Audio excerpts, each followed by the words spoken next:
విద్యార్థుల్లో సైన్స్ పట్ల ఆసక్తిని పెంచడంతో పాటు వారిలో అంతర్గతంగా దాగి ఉన్న ప్రతిభను, సృజనాత్మకతను వెలికితీసేందుకు విద్యా వైజ్ఞానిక ప్రదర్శనలు ఎంతగానో దోహదం చేస్తాయని urban range deputy inspector of schools B Dilip Kumar అన్నారు. స్థానిక దాన్వాయిపేట ప్రభుత్వ ఎస్క్యూవిటీ ఉన్నత పాఠశాలలో రాజమహేంద్రవరం అర్బన్ మండల స్థాయి విద్యా వైజ్ఞానిక ప్రదర్శనను ఆయన శుక్రవారం ప్రారంభించారు. ఈ సందర్భంగా దిలీప్ కుమార్ మాట్లాడుతూ మొత్తం 7 థీమ్లతో ప్రాజెక్టులు ప్రదర్శించారని, మొత్తం 102 ప్రాజెక్టులు వచ్చాయన్నారు. ఇక్కడ ప్రథమ స్థానం సాధించిన ప్రాజెక్టులు ఈ నెల 22వ తేదీ సోమవారం శ్రీ సత్యసాయి గురుకులంలో జరిగే జిల్లా స్థాయి సైన్స్ ఫెయిర్ కు అర్హత సాధిస్తాయన్నారు. జడ్జీలుగా డైట్ కళాశాల లెక్చరర్లు ఎంఎన్వి రాజేష్, ఆర్ సాయి రామకృష్ణారావు, ప్రభుత్వ జూనియర్ కళాశాల అధ్యాపకురాలు కె దమయంతి విచ్చేశారు.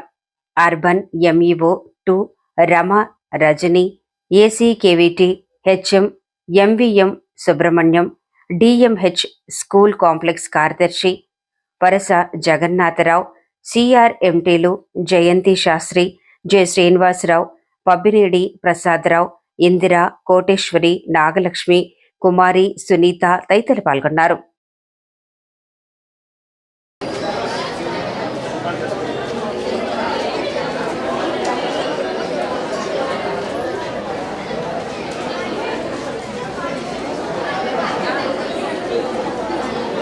ప్రభుత్వం వారి యొక్క ఆదేశాల ప్రకారం ఈరోజు రాజమహేంద్రం అర్బన్లో మండల స్థాయి సైన్స్ ఫెయిర్ ఏర్పాటు చేయడం జరిగింది.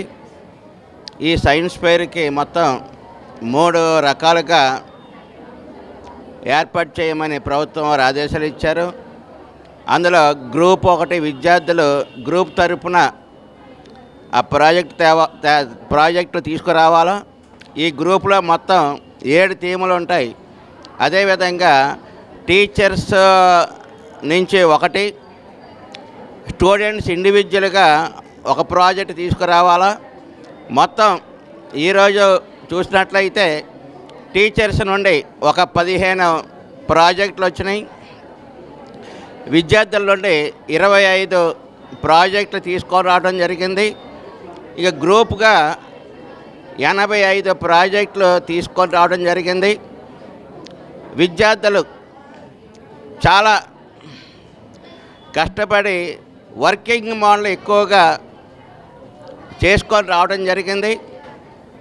థర్మాకోల్ ద్వారా తీసుకొని రావద్దని చెప్పేసి అని ఆమె వాళ్ళకి ఇన్స్ట్రక్షన్ ఇవ్వడం జరిగింది. కనుక ఈ సైన్స్ ఫెయిర్లోన ఎక్కడా కూడా థర్మాకోల్ ఉపయోగించలేదు. అందరూ కూడా ఒకరికి ఒకరు పోటీ పడి ఈ ప్రాజెక్టులు తీసుకొని రావడం జరిగింది. ఇక్కడ మన జడ్జెస్గా డైట్ కాలేజీ నుండి 2 వచ్చారు. అదేవిధంగా గవర్నమెంట్ జూనియర్ కాలేజీ నుండి 1 వచ్చారు.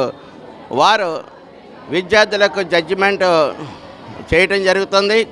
వారు కూడా పక్షపాతం లేకుండా ఎవరైతే బాగా చేశారో వారిని సెలెక్ట్ చేయమని జడ్జెస్కి చెప్పడం జరిగింది. ఈరోజు సెలెక్ట్ అయిన వారు 22వ తారీఖున సత్యసాయి గురుకులంలో జిల్లా స్థాయి సైన్స్ ఫెయిర్ ఉంది. అక్కడకు వీరు ఆ ప్రాజెక్టులు తీసుకొని వెళ్ళటం జరుగుతుంది.